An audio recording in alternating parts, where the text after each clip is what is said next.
Hello and welcome to Gorilla and the Geek, the podcast for sweaty nerds by sweaty nerds. My name is Kyle from Geeks Weekly, and I am, of course, joined as always by my good friend, my pal, my brother, John the Ginger Gorilla. John, how you doing today? I'm doing very well. It is Sunday, the Oscars Day. Oscars Day, 9th. What is it, the 9th? Today is the 9th confirmed. Okay, Sunday the 9th, right? Welcome, pre-Oscars, right? So Also, day 2 of the XFL. Just throwing that day out there. two of the yes. I wonder what their numbers have been, right? Probably pretty good. The day after the greatest UFC failure ever Ooh. of judges not being able to score things. That is just, a little tidbit if you follow UFC. Just a little throw out there. But, yeah, I wonder what the XFL numbers were yesterday. I wonder how, because, I don't think they're promoting well. I don't think so either, but it's difficult because it was during real, I don't want to say real football season, but like the NFL football season. But I am excited. I do kind of want to get into it, right? Because it's a blossom of a new league. And it could be just like a little niche, like we got a little more football in there. They're playing right next door to us right now. But so John, it's Oscars Day. It is. I'm a big Oscars guy. So real quick, everyone, you're listening to this after the Oscars. So in your mind right now, you might know who's been shafted, who's been screwed, who's been doofed and daft. Mm-hmm. But Kyle and I have decided that we're going to make some slight predictions here. And by we, I mean Kyle, and I'm just going to agree with what he says most likely. Alrighty. So I've been, for those of you who don't know, I've been following the award season.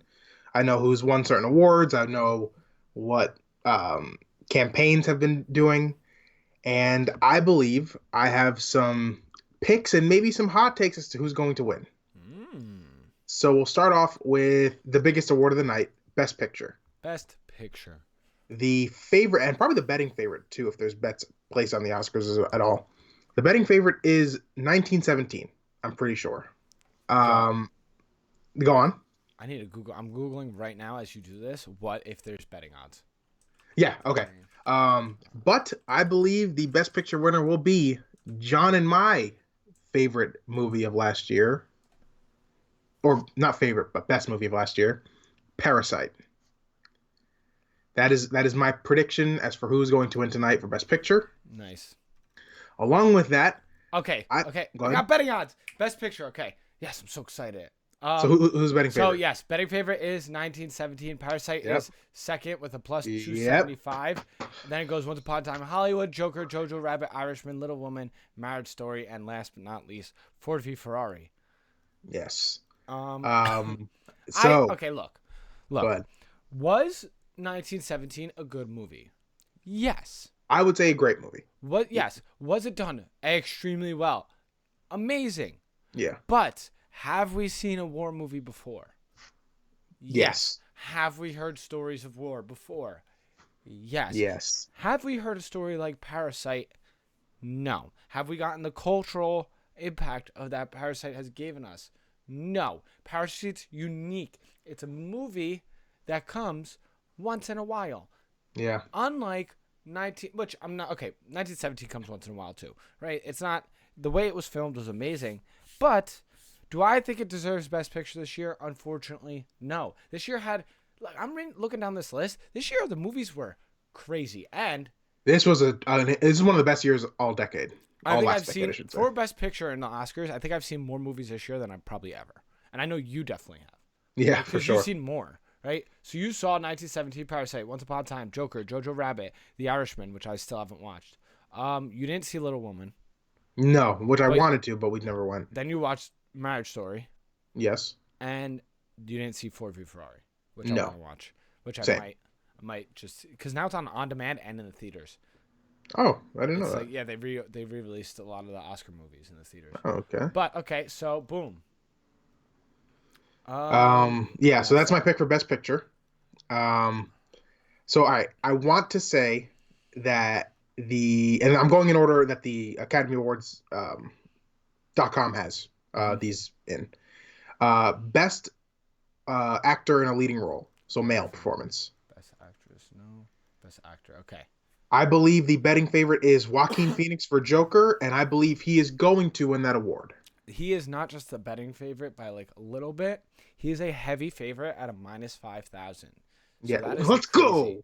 Adam Driver's second Let's go. for a +1,000. I think Joaquin Phoenix deserves this beyond belief. What he did for that You're a Joker bully. role was unbelievable. Like there's that he's a laugh. So look, the Joker laugh makes or breaks a Joker. I think one of the key features. If you got a good Joker laugh, then you really are in that role, right? Because you feel the crazy in your life, Yeah. right? Joaquin Phoenix, he made it so perfectly with the illness of the Joker, of the laugh uncontrollable, or he doesn't know when to laugh, when it's culturally normal to laugh, and oh god, it killed it. And by far, I think he's my favorite Joker. Wow. He's my I can't favorite. say yet. He's my I still favorite don't know. Joker. There's been so many years of Heath Ledger that I need time to digest the Joaquin Phoenix. And I But want a second one. Like, okay, so like, I mean, spoiler alert if you haven't seen the Joker, but if you haven't seen the Joker, you're a bad person. So make sure you go watch it. But that's a warning, spoiler. I want to see more of him as the Joker, right? So we only got a taste, really. yeah, only the end of the movie, Like really. very, very taste. We need a sequel where he's Joker, full Joker. Maybe not even like right after this picks up. Maybe a couple years in, where he's like established like a crime syndicate almost, and now is like running things as the Joker. And Yeah, I want to see him take over Gotham. that'd be cool. Like I think it would be great, just to see what he could do with the character. You know.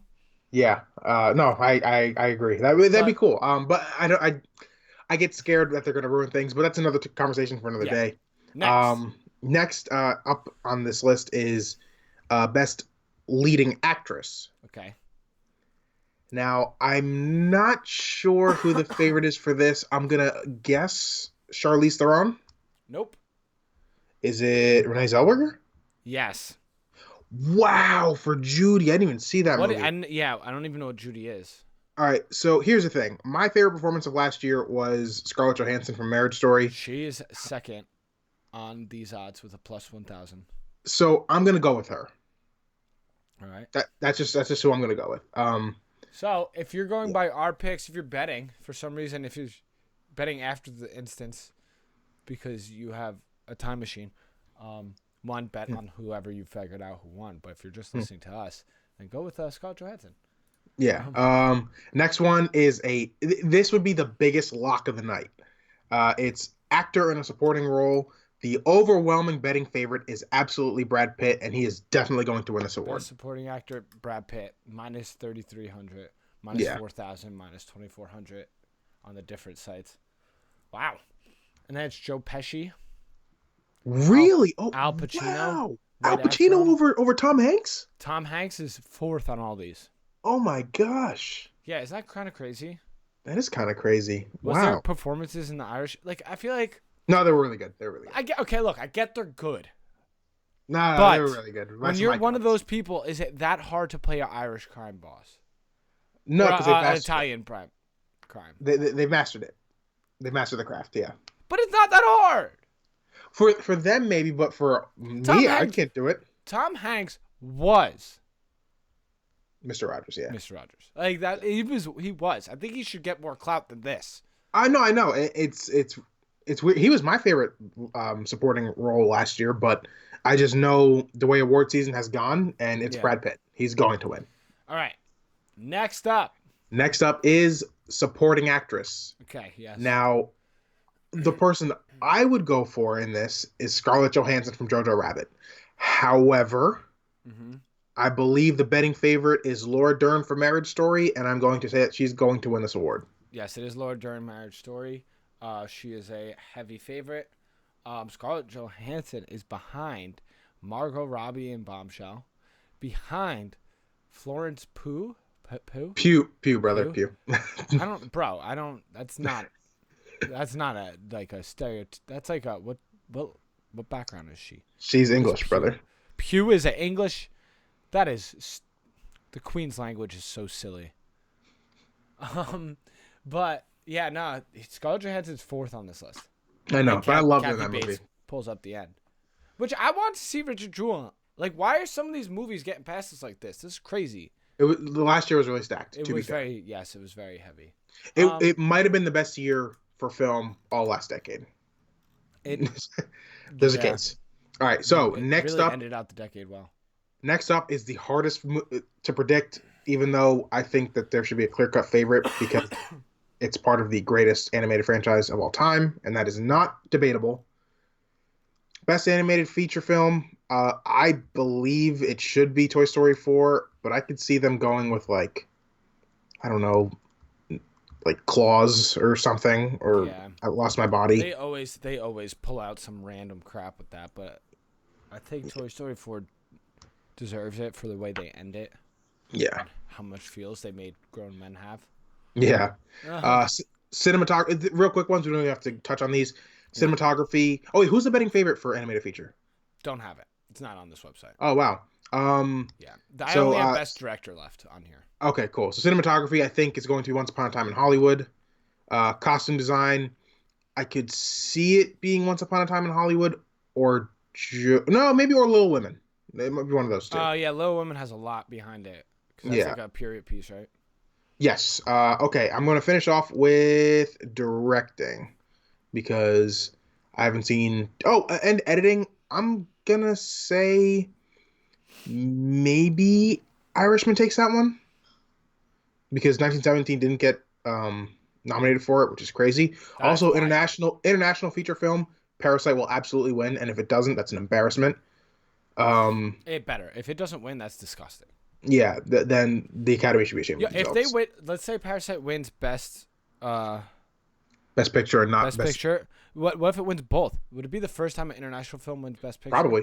I would have to look it up, but I would maybe. That's crazy. It deserves All it. right, so directing. Yes. The betting favorite is Sam Mendes, correct? Yep.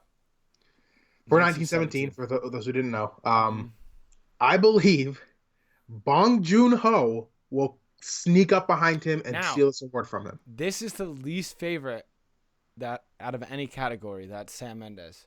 Because Sam Mendes is only a minus 560. And what's Bong? Bong Joon-ho is a plus 325, which is still a decent, but like compared to everything else, yeah, it's. I mean, everything else seems like they're locks in the minds of the bookies here. Yeah, just for some behind the scenes stuff, a lot of actors and filmmakers in America are really behind Bong Joon-ho right now. I really like what he did. Yeah, no, but just in terms of what he did in the movie, they threw a party for him and everything a month ago. So those are my picks for who's going to win the Oscars tonight. I agree with some of them. I don't agree with others. I hope that Parasite gets the recognition it should, because that will start off this decade of awards movies, even though this is for last year, really strong. But there you go. That does it for us with the Oscars stuff. Now, John, can I discuss my second topic of the day? Of course. No. How dare you try to? Oh yeah. All right. I'm out. I'm out. SpongeBob meme. So wait, real quick? Am I centered? I just realized that. I might put everything off. Yeah. So, John, can you pull up the tweet that I sent you for the image for the first topic? Underperforming. Yes. So, for those of you who don't know, Birds of Prey, and what's the full title of it? I need to get this up because it's the longest title ever. I'm pretty sure it's Birds of Prey. This is going off the top of my head. Birds of Prey and the Emancipation of One Harley Quinn. Nope, and the Fantabulous Emancipation. Damn it! Of Harley Quinn. You're close though. You're close. So you got the picture up? Yes, I do. Alrighty. So, for those of you who are listening and not watching, the tweet is from one Scott Mance, who is one of my favorite movie pundits in all of the internet. He works with Collider. He does a lot of reporting on film. He does interviews. He'll probably be at the Oscars tonight, so good for him. Love Scott. Shout out Scott Mance. He tweeted at me once, which is dope.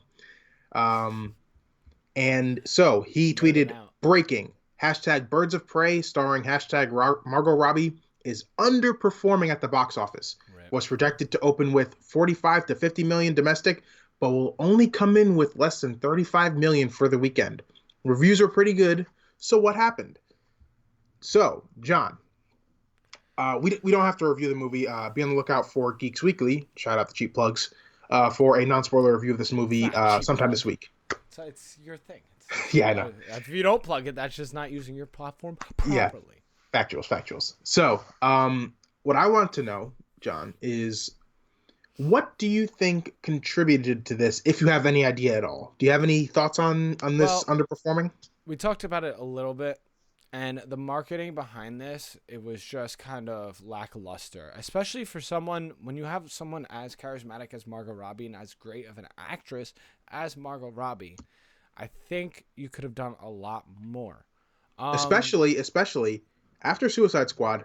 How many Margot Robbie Harley Quinn references did you see in the past 4 years? a lot. She is Harley Quinn right now, Yeah, yeah. and That like, costume is the iconic Harley Quinn costume yeah, now, which is yeah, weird. and it's I I said to you, I love her as Harley Quinn.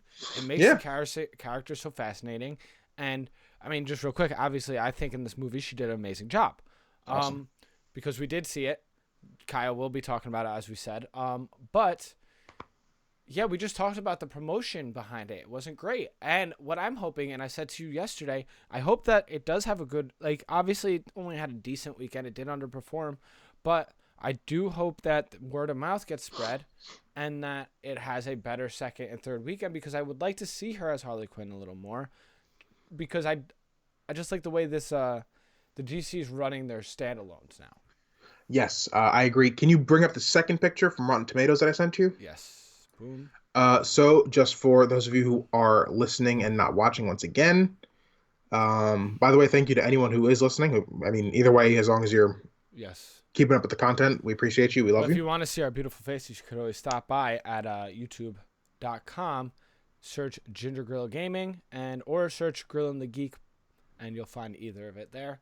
Boom. And make sure to subscribe to Ginger Gorilla Gaming. That way, John can get Yes. his own URL. Yeah. Then it'll Okay, we make need to get him to everything 100 subs. a lot easier. Yes, absolutely.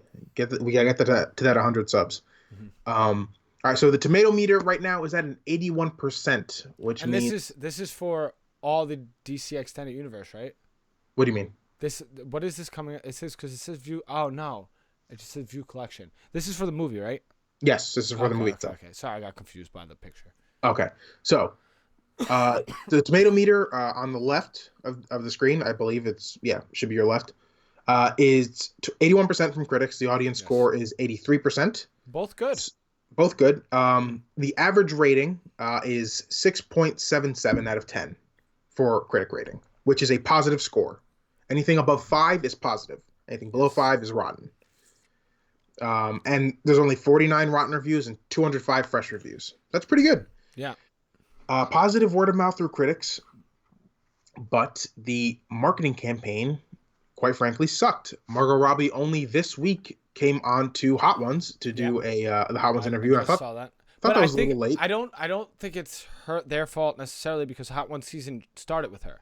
So it just started the new Hot One Ah, season, which I realized, because I thought about that when I saw it earlier in the week. I was like, oh, that's so crazy that they're only doing it this week. You think they would maybe do it a week before, yeah, like that's what I another would have week done. earlier, so that it builds like the hype. At least you'll get more people to see it. Yeah, But I do think that might help with next weekend's numbers, right? Because possibly, maybe which is you a didn't long watch the weekend, Hot right? Ones this week. Maybe you watch it, and then you're like, oh, Birds of Prey is out. Cool. Yeah, And yeah, it's a long weekend. It's a holiday weekend. People are gonna maybe go to the movies and buy cars, because that's what they do on President's Weekend. And hopefully it helps. I mean, but I don't know. What else do you think like nowadays? What key marketing strategies do you think these companies could take? Because this isn't the first time we talked about marketing on here.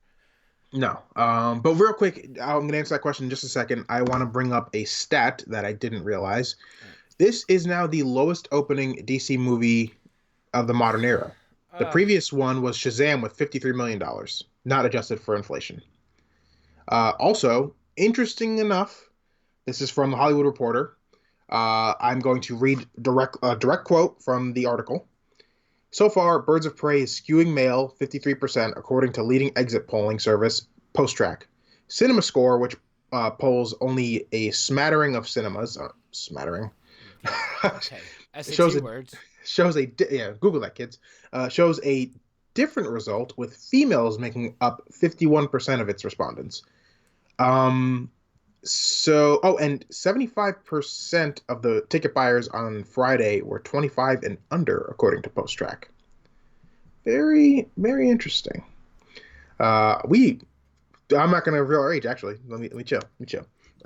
um, so it's interesting because I don't think this was a case of like men didn't go see the movie or women Yeah. didn't go see the movie. It seems like a split. Hmm. I just don't think enough people went to go see the movie. And Yeah, that's different. I think it's just it's rough out here. So I think that does again come back down to the marketing. Now here is the number one thing. Mhm. People still watch trailers because they get put on YouTube, they get put on Twitter Yes. clips or whatever. Boom, you have a hit trailer like they did for Suicide Squad, which I will get into now. That creates hype and that drives people into the theater. Do you remember Suicide Squad's trailer? Yes. What song was playing on it? Oh crap. I don't remember that much about it. Oh, it's your favorite song. Um, Give me a second. Oh, it's "Don't Stop Me Now" by Queen, right? Nope, nope, nope. No, it's Bohemian Yeah. Rhapsody, Okay. an I knew it iconic was. I knew it was a song Queen song. cut together. It almost played like a music video. There's Yeah. scenes like Harley It Quinn was like shooting her perfect. gun and the bump bump bump bump like that's all happening and stuff. Hmm. You need a smash mouth trailer, and this movie is a lot of fun. I don't know why the trailers didn't make it seem like it was going to be a lot of fun. You know what I mean? It kind of seemed the trailers made it seem like a bit of like a dumb movie, if I'm being honest, and like Yeah. a little heavy-handed with the female thing. Hmm. And when I say female thing, it's more so like movies can have messages, and this movie definitely does have a little bit of a feminist undertone, I would say, and it works Yeah. well. It serves the movie, it serves as a character. But when a movie's heavy-handed with it, that's when it starts to get a little bit like it takes away from the film and becomes more so about the message, and that's what I don't think services film. Hmm. Now, I think the trailer played a little bit towards that too much, and it also I don't know, just didn't It just like didn't I really didn't draw realize this attention. movie. I didn't realize this movie was rated R till we went to go see it. Yeah, me either. Also, like the one thing we've been seeing this trailer a lot because obviously we went to the movies a lot this year, so it's been on the beginning of movies a lot, right? And every time I'd be like, I'm excited for this movie, and I'd like ask you or ask someone else, and it'd be just like, eh. But the reason I was excited is because I love the character of Joker and I love the character of Harley Quinn. They're some of my favorite villains in all of like any universe. I just the mental states of them. I really I don't know. I like. So I've always been attracted to their two characters. So that's why I was excited for it. Especially because as I said earlier, I love Margot Robbie's uh, Harley Quinn. Yeah, Um, so I was excited just based off of that. So the trailer didn't really get me excited. I was just excited for the movie. And for people who need to get excited because of the trailer, it wasn't there. no, Like, it's just not there. And that's your thing. Like, that's the thing. And even when, I don't even know if they did a second trailer, but even if I think they did. I don't think that was good either then. It wasn't. I saw It's him. just so, like, how are we falling this flat on something that you're a big company. You should have this on lock now. Especially with a character like Harley Quinn and with an actress the caliber and stature of Margot Robbie. I think Yeah. you could have had so much fun marketing this character. But that's also into my next point. I think this movie is mismarketed. I think this movie is mismarketed even by the title. Yeah. I don't think this was a Birds of Prey movie. I think this should have been called Harley Quinn featuring the Birds of Prey. Yeah. But the main title should have been Harley Quinn because it is a Yeah. Harley Quinn movie. 100%. And I think that would have driven more eyes to the theater. People love Yes. Harley Quinn now. I think that there was just a bunch of missteps by Warner Brothers on this one. I think that this movie probably does deserve a little bit, not deserve, I don't like using that word. It should be making more money than it is. And Yeah. hopefully word of mouth kind of gets it going, especially because we, a couple months ago, I think, had a discussion about female-led action movies and Mm-hmm. how there's been some that did gangbusters at the box office, and movies like Charlie's Angels did Not. poo at the Yeah. box office, to be quite frank. And I want these movies to succeed. I want us to break the molds of and there's like a really cool empowering female post breakup story in this movie to be had. I wish it was fleshed out a little bit more, but that's my review. So Yeah. I'll talk about that later. Yeah, I think that there's a lot of cool stuff to be and a lot of cool stuff in this movie and a lot of fun to be had. and I hope that it sees more eyes. And right now, I just saw because I just looked at the budget for it. Mm. I think it said 97 million.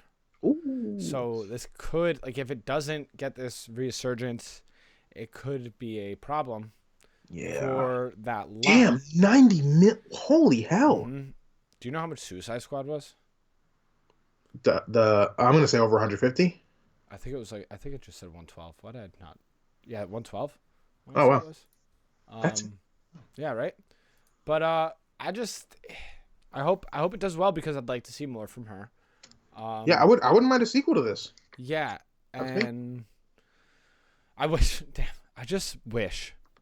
I wish she had a good Joker. Yeah, man. I Me too. wish. I just really, because then it would be so much fun to see them not together but kind of play off each other. They could retcon Like, it. yeah, I hope. I mean, I think that would make it great. Um, but whatever. That's a different line because I don't know if that's ever gonna happen. Yeah, we don't know either. If we're So, honest with each other. but yes. So, John, would you like me to do my trailers to watch this week? Yes, I'm very excited about these two. Okay. So, can you pull up picture number one? I don't know what you're gonna have to give me a name. The Marvel one. Yeah. Boom.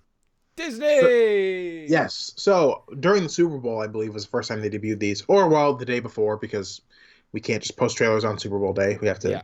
do it beforehand. Mm-hmm. Marvel released some trailers for their Disney Plus series. The main ones were Loki, Loki. or at least some clips from it. Yes. Uh, the Falcon and the Winter Soldier, Mm-hmm. and my favorite one, which is WandaVision. Yes. Now, And go ahead. let me tell you, they should be Warner Brothers should be talking to whoever made these trailers, right? Because these trailers weren't just good, they were awesome. Like the hype that it gave me in my soul was over the top. I was so excited because like I was excited for the Loki one because I like Loki as a character. Yeah. The WandaVision, I was like, yeah, it might be good, but I don't really know. But then when we found out, like, kind of what I found out, what like the idea behind it is, how she's like living different lives, I guess, right? It's gonna be. Then I was like, oh, that's interesting. But then the trailer just made me over the top. And the one that I was like least excited about, Falcon and the Winter Soldier, I'm really excited about now because I like another spoiler alert. If you haven't seen Endgame, right? I mean, what are you doing by now? Yeah. Once again, get your life together and maybe like stop listening to this podcast until you catch up on these pivotal movies. Well, I'm just saying because it's kind of wild that you're listening to this podcast about a heavy movie oriented podcast and you don't know these big movies. So, but I'm assuming everyone here has watched it. Yeah. Seeing him take on the Captain America shield is going to be pretty crazy. I'm excited Yeah. for that. Yeah. I mean, when it happened in the movie, I started weeping like a Yeah. baby.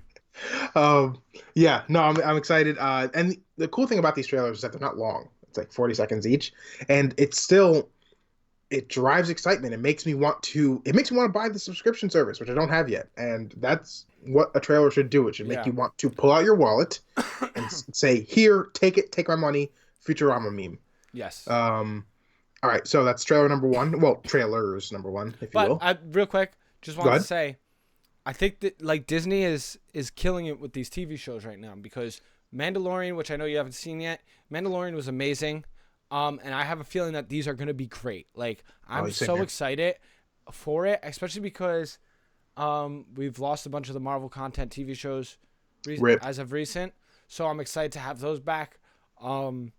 And I think Disney Plus is going to just like take this streaming game to like the next level, which I agree. It's a high level right now, considering a lot of Netflix original series have done great. Hulu series have been good. Wait, is there any Hulu series? Maybe not at Hulu.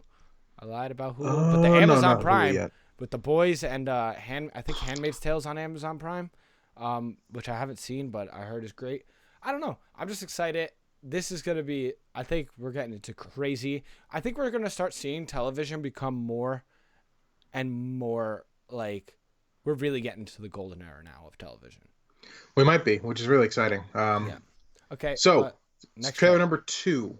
It Boom. is a film called Spiral, which is the newest entry in the Saw franchise, and it is produced by and Okay. All right. starring. Cool. So I saw the trailer yesterday for the first time on the YouTube thing I finally subscribed to. And I was like, hey, looks very Saw-esque with the one scene. I was like, this is crazy. I'm just not really putting it together. Makes sense now. Sorry for punching it in there, but I was cool. Oh, God, it all makes sense. Yeah, so this is produced by and starring Chris Rock. Amazing. Comeback, crazy. Just saw a Instagram post where he brought one of my favorite comedians onto the stage at the Comedy Store, Tom Segura. And I was very excited because he's doing his rounds again, preparing for his special to come out. And damn, Chris Rock, he was like, all right, I'm back. He did like the whole Thanos, fine, I'll do it myself. And he came back, movies, comedy. He's just like, I'm here, give me the money. I'm all for it. And the reason I'm excited about it, and for those of you who don't know me, I'm not like a big gore guy. It's not like my thing. I don't mind it in movies or whatever, but it's not like something I seek out. Yeah. I've seen some stuff from the Saw movies. Whatever. Gore's not enough to get you to the movie being like, okay, I'm so excited to watch someone's hand get chopped off. Yeah, and granted, like a movie like 127 Hours, I knew that there was going to be a gory scene at one point. However, what I wanted to see was the journey of that character that James Franco had throughout that movie, and it was like a solo film, whatever. But with this, it seems like a little bit more character oriented. We have these two cops. One is Chris Rock. It made me want to watch this movie, even though I know I'm going to see people's limbs get destroyed and stuff. Yeah, it looks like it's taking the aspect of a buddy cop movie, like old rugged veteran and a new guy, and then it's taking it and putting a twist on that type of movie, which is interesting because as we say a lot here, we need new things. I like these new twists that are coming in. We're not just playing the old storylines over and over again. And that's very exciting about it. Yes, absolutely. So those are my 2 trailers to watch this week. Yes, we will have the links down below. So if you're looking at YouTube, yeah, and YouTube links down, and everything. The links will be down below. Oh, cool. Yeah, it'll be well, not necessarily down below, but if you're listening on the podcast apps, just go to the about for this episode, and the links will be there. So yeah, so that will be that. So check them out. I'm excited. Maybe you guys will be excited too. Let us know in the comment section down below if you're watching on YouTube, or tweet at us if you have any thoughts on the trailers. Yeah. And now to our second genre of this podcast, our video games, right? So, video games this week. What do I have in mind? Esports,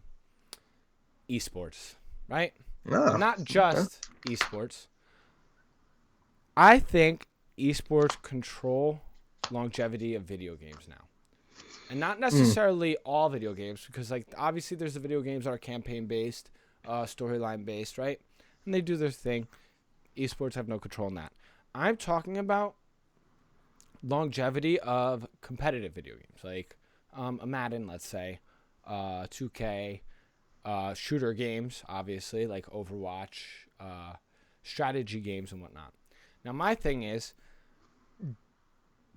do you think that these games need to have a good competitive setup in order to have a longevity now? Oh, that's a good question. I think that's what we're going with in all these shooter games, especially. Like, for instance, neither of us play Call of Duty competitively, right? Hell to the no. No. And as we've talked about, we go through highs. Our relationship with Call of Duty, mine and Kyle's, very roller coaster-esque. Get highs, you get lows, you get highs, you get lows, you get highs, you get lows. It's fun, and then it's the same thing over and over again.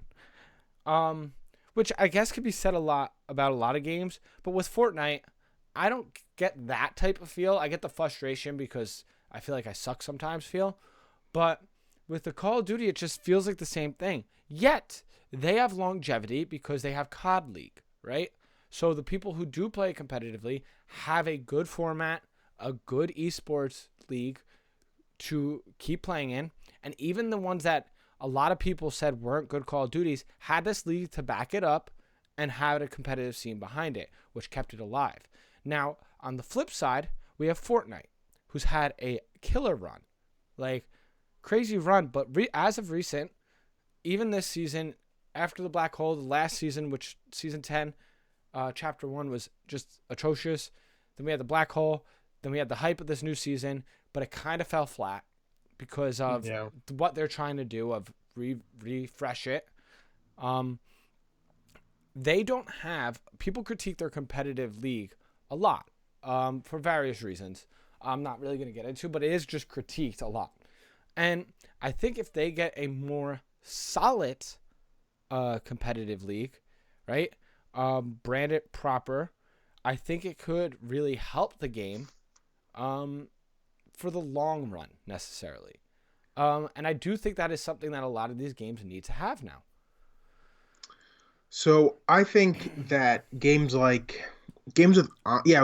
online capabilities, and where that's most of where your bread is being buttered, like a Fortnite, like a Call of Duty, like a 2K. Mm-hmm. Although with 2K, I guess people do play My Career, but you also have to play My Career in order to get a character to play like solo with or whatever. Yeah. I'm not sure about Madden. I don't play Madden, so can't really speak on that. You maybe you do need leagues now to keep people into it. I think the streaming explosion that happened due to Fortnite really does help with the fact that maybe people do want to watch these games being played now. Yeah. Like I know I have you and I know people. Some of my friends love to watch COD League. And sometimes we'll be taking a break from a game and they'll just be watching that.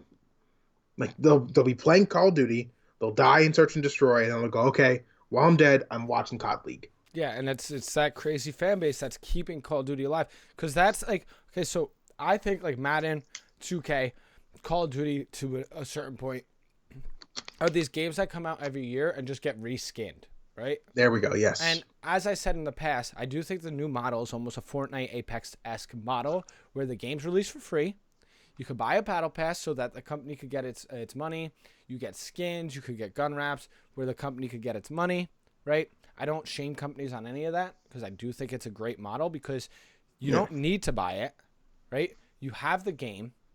And I think Call of Duty needs to go down that route, but that's a different point. I do think, but like look at it, right? Like what you just said. The Call of Duty has a very good, well-oiled competitive league, and it keeps its core fans, right? Like, we've died off, but those friends that you were just talking about still play Call of Duty every day. Right? That's all they play. And it's got its niche fans, and I think that's needed. So if we look at games that we've never even touched, right? League of Legends. What do you know about League of Legends? Not a damn thing other than one of the biggest games in the world. Huge, and then it's like, I think it's got a really big competitive scene, right? Yes, huge. Like, huge. Like, to the point where there's esports teams in the United States that give out scholarships for people. Wow. Like, that's how big this competitive scene is. And we don't know about it, and we're in the video game culture to a certain extent. Like, it's just so crazy that they have such a well-oiled... Now, obviously, we're not too knowledgeable about it, so I don't know if there's any gripes behind the scenes about certain characters, whatever. But then we could even get to Overwatch, right? We know a little about Overwatch. It's a shooter game, right? There's people with certain abilities, so on and so forth. But still, you don't know that much. Yet, it's been out for so long, and it still is being carried on because a good competitive scene. Then you could think of other games like Rocket League. Rocket League has a good competitive scene, so it's still alive. Speaking of which, my students now are still playing it, right? It's had like a little bit of a revamp recently, where people are getting more excited, and I think it's because a good competitive scene. And yet Fortnite isn't focusing on that. And I'm very confused as of why, right? Like, I don't know. What could be their thing where they're not like, they have a competitive thing, right? They have arena mode, but people complain about it constantly. The way it's set up. Because it's kind of trash. Yeah, the ranking system isn't great. And it should be better oiled, like better better put, right? I don't know. And if we're being honest, I don't know if that play style of like tunneling and all that is fun to watch. I think it. I personally love it. I think Really? it's great. The tension of high skilled end games, I think it makes for amazing. Now the thing about it, I think, is the build up to that point, right? But with competitive, like on tournament days, when you watch a lot of the stream channels that focus on that, so let's say Dr. Lupo or someone is doing like a casting of it, what they'll do is they'll switch over to different people who are at end games. So they'll have different streams pulled up of people, and they'll jump from one person's stream to another to watch the end game scenario, because that's the most fun. It's those quick edits, boom, boom, boom, those shots getting off, so on and so forth. But then it brings me to the same thing, which I don't know how these other ones do it. And I don't know necessarily why things won't. I do think a lot of these companies should take a roll off of having two types of leagues: keyboard and mouse, controller. And the reason I say that, especially with Fortnite, I think two very different play styles would come out of that. I think you would need to come up with different strategies, right, for each play style, because they're mechanically different, right? So Yeah. I think it would make it very interesting to see with those two setups, and if you gave them enough support equally, how different the game would branch off, the play styles, right? And then it would make it exciting for various different people, because it makes it more tangible for people to be able to say, hey, that's more like me, right? Because right now it's heavily dominated by keyboard and mouse, but player base is heavily controller. Yeah. There's let me see if I could Google this stat, but I'm pretty sure there is more controller players on Fortnite than keyboard and mouse. That's kind of crazy. I didn't know that. Yeah, I mean, I would have I'm assumed pretty otherwise. sure of. So you're telling me that there's a lot of times where I'm getting my cheeks clapped, that it's probably from someone playing with a controller, Um, according to the not numbers. not necessarily. No, okay. Okay. There's actually no numbers on this, so that kind of sucks. But Damn. but I did see that like most of the people like play off of consoles, right? So for PlayStation or Xbox, right? Okay. That's where a lot of the player base is. So I'm assuming most of those people are playing off controllers too, right? So which, I mean, now given I could just be completely wrong about this, but I do think there's enough keyboard and mouse warriors who will take over any lobby that you're in, basically, because they're so advanced. I don't know though. It's just one of those things that I can't understand the marketing behind it. Just basically like what we said earlier with the whole trailer thing, like how it seems like it's, to me, an easy thing to fix when you have that level of money and how much it could bring to the game. I think it's something that you'd want to focus on. But yeah, I don't know. What are your thoughts on this? I mean, I think that in anything you have to look at longevity. Uh, Mostly with video games like Fortnite and Apex is a one time buy, and then it's a No, battle pass type thing as well. the Apex, you don't buy it. It's free. Oh, that's what I mean. Like it's a free, Yeah, free game and and it's a then one time battle thing. pass. Yeah. What was the old one? Destiny, another one. Although Yes. they did make Destiny 2 at one point, Yeah. I believe. Mm-hmm. So I think with games like that, you do need to focus on your longevity, especially because you're not coming out with yearly releases. Yes. Mm-hmm. Which is why Call of Duty is so interesting to me, because it does have yearly releases, yet they still focus on their competitive play like that. Yeah. I don't. Um, I think it's an antiquated model at this point. yeah, no, I agree. For the most part, I think sports games are difficult Yes. because I think it's a little bit Definitely. difficult because there's like a campaign and everything as well. Mm-hmm. I think And- that's a different genre. Yeah. Though, almost. I'm Mhm. talking No, about yeah, for like sure. the shooter-esque type genre of games. Yeah. I'm like free to play and then go ahead and get all your money off of skins and whatnot. Yeah, no, yeah, for sure. Also, do you know if Fortnite's campaign changed with Chapter 2? They've added things to it. They added like dungeons that you could do now. So I don't know exactly what it is because I'm still not into it. But I know they're still working on that. Okay. But Okay. it's not crazy big. Gotcha. And I do think competitive play could be focused on a little bit more, especially from Fortnite. That's the game I know the most. Um, and I think that their system for their competitive league is a little bit broken. Yeah. The what's it called? The arena mode. That's what Arena. it's Yeah. referred to as. Mm-hmm. I don't know. I think number one, is it open to solos, duos, and squads? No. What they do is the one That's kind of season. stupid. So actually now I think it's only solos and duos. It was earlier in the season solos and squads. Like they don't have all three at all times, which is That's dumb. confusing. Solos is always there, but it's just like the other one, and I just don't get that. Now I'm getting maybe they think it wouldn't be enough servers or maybe not enough people to fill the Mm, lobbies then if they run all three, but I beyond that I have no idea. Um, and I just think it's a weird situation that they're doing and they're not focusing more energy on it. yeah. Um, because it is a big part of their community.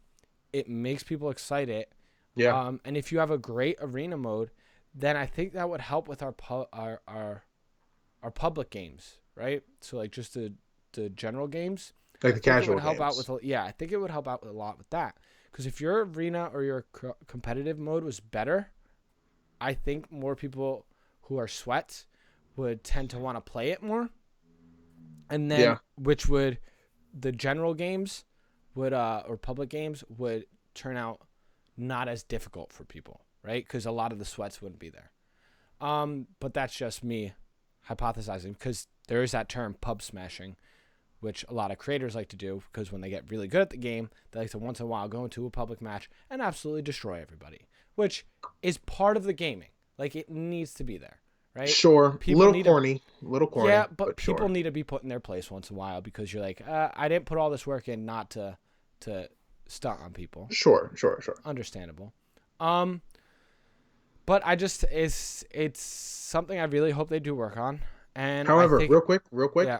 hot take. That whole thing where people will make Ooh. separate accounts to get into lower level Oh, lobbies. disgusting. Corny. Yeah, and Corny as hell. that's the one thing I did say, which I'm just gonna get your opinion on right now. Do you think there should be maybe a low monthly fee for an account on Fortnite? Now I'm saying let's make it small priced. Say it was $5 a month, right?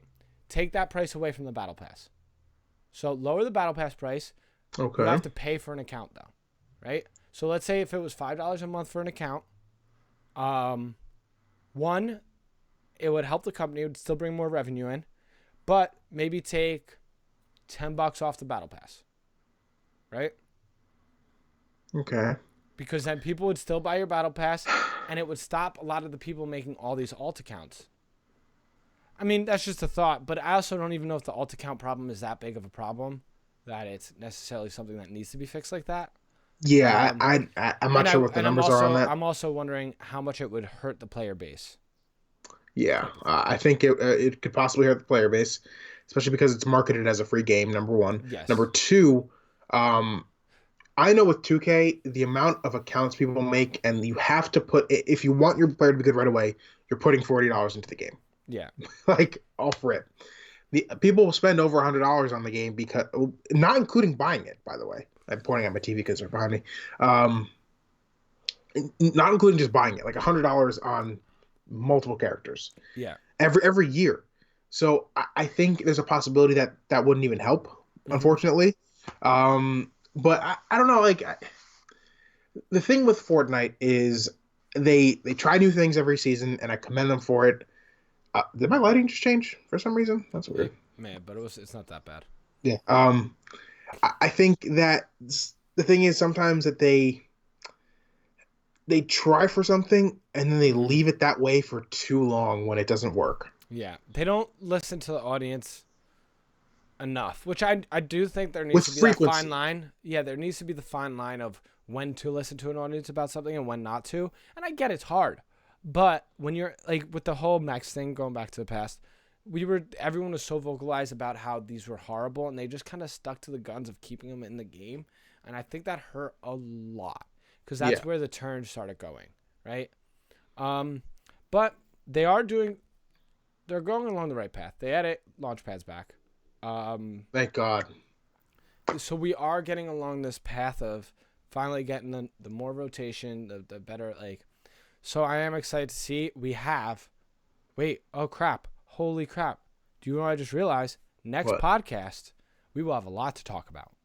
Why is that? Wise, because the next podcast will be recorded probably the 22nd or the 23rd, and the Fortnite next season comes out on the 20th. So, wow. This is our last final thoughts about this Fortnite season. So let's end the podcast that way. Chapter 2, Season 1. What are our final thoughts on it? Good attempt. Some fun to be had with a new map.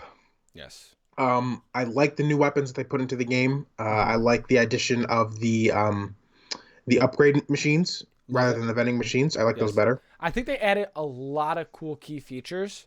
Fishing, amazing. Fishing, awesome. Swimming, a lot of fun. Great. What else? I can't remember. Not a lot of fall damage for sliding down stuff. Yes, that's great. 100% chest spawn, amazing. Oh, that's like so that's a savior. So good. I think the biggest gripe was legit the matchmaking that they did. The lack of rotation. Yeah, I still understand. I understand it. I'm giving them the benefit of the doubt of why they did that. They wanted to go back to the core of the game and then start building it up. Because one of the problems with the end of last chapter was there was so much stuff in the game that it made it very weird, right? Okay. So I like the fact that they're starting from the ground and building it back up again. Which we're seeing with the introduction of the launch pad coming back. And I do think that next season we're going to get more rotation. Who knows what it's going to be? Because they do have really good ideas, right? Like, who would have thought of a baller? Yeah. So like that was my favorite one. Yeah, I think, and hear me out. I think Max could have been decent if they weren't able to fire missiles. Maybe if it was just the person who sits on top with their own weapons. I think it would have been a better thing. And that's even with the person who's controlling it. Maybe they could stamp. Maybe the jumping wasn't as extreme. You just had the booster, so on and so forth. But those are just some ideas. I do think I'm very excited. I'm like extremely excited for this new season because I do think they're taking a lot of stuff. We've noticed this season that they've cut back on updates throughout the season. Which is very understandable, right? Because I people online were trashing them about how hard they were working employees. I don't remember if you remember hearing those things. Like, I don't think I ever did. They were overworking employees. People were like getting pissed off at Epic, like, oh, you're a bad company, so on and so forth. And now people are complaining that there's not enough updates. So it's like, internet, stop being the internet. Stop being internet, yeah. But I am extremely excited to where it's going to come. And it's exciting because there's still new people joining this game, right? It is kind of crazy. Like, we have a friend who's never played, and now he plays, right? And I think we might be able to convince our other friend who was with us last night to maybe hop on. I think it's very slight chance that we could do it because we describe how much fun we have. But I do think that's very interesting to see, and I'm excited. I'm extremely excited to see where they're going to go with it. But that's also me being a huge optimist and hoping that it takes a great path, which I do think it's gonna. But overall, I love this season. Did some of the hype get taken away because of Call of Duty? Of course. Real quick. And the length was a problem. Yeah. Length was real quick. Huge problem. Did the new engine come out already? I have no clue. No one really knows, right? So what I think they did was I think they updated the client, but they haven't really applied any of the new engine physics and stuff like that. Because there was rumors that they started working with the new engine in that last update, but the new engine is going to be applied with the next season. Because they said it was going with the next season. Yeah. I'm interested to see what they do with it. I hope they don't change the graphics too much. Same. I hope they don't change.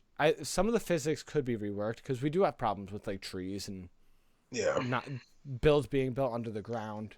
I hope the new engine fixes some of that stuff. And the Play-Doh places when you walk in or Yeah. when you fly in. Yeah. But real quick, are you playing today at all? Yes. When you go to collect mats, Yeah. tell me it's not a little bit more precise in terms of having to hit the center of the circle. All right. I'll focus on that. I'm having trouble getting the most mats that I can out of things now the past week. Interesting. Oh, that's another thing. We get more mats for stuff now. Ooh, that's fire. Huge. Yes. That's a huge thing that needs to stay. Like, never change it. Never change it. Right? No matter what you do, don't change that, please, because it's going to screw everyone over. Yeah, I agree. Yo, last final thing. What if they brought back redeploy? How do you feel? To be honest, don't know if I'd be mad. I'd kind of be into it. I don't think I'd be mad because how often I don't feel like you're really building up that high to get shut down and getting a lot of kills that way. So especially the way this season was. I don't think it would be a horrible thing if they brought it back. I think it would kind of make it a little interesting right now. It would also help with rotation, even if they didn't add anything into the game. Even if it's just one season, right? Like if you don't have any ideas for a new rotation and you just had redeploy, that helps so much. Very interesting. Tell me that wouldn't help so much with getting around the map. It would be amazing. I think it would be so much fun, especially because we got these high mountains now that you could jump off of. But yeah, that's the final thoughts. That's all I got on it. Great podcast once again.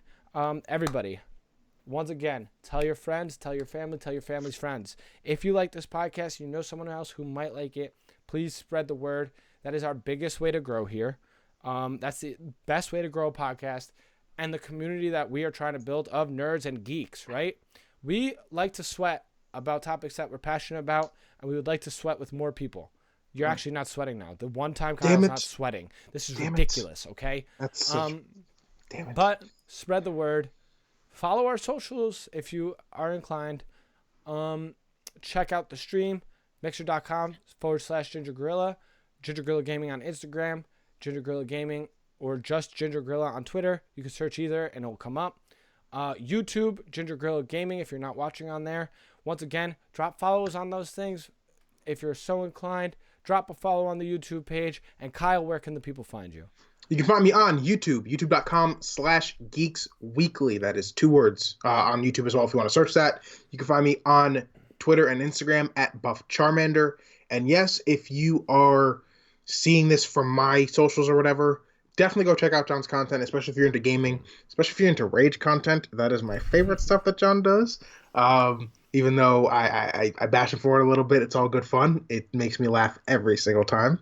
Maybe some awkward moments when he's really raging and I can't help it, and I'm like, you hear me like it's like, on the side of the mic.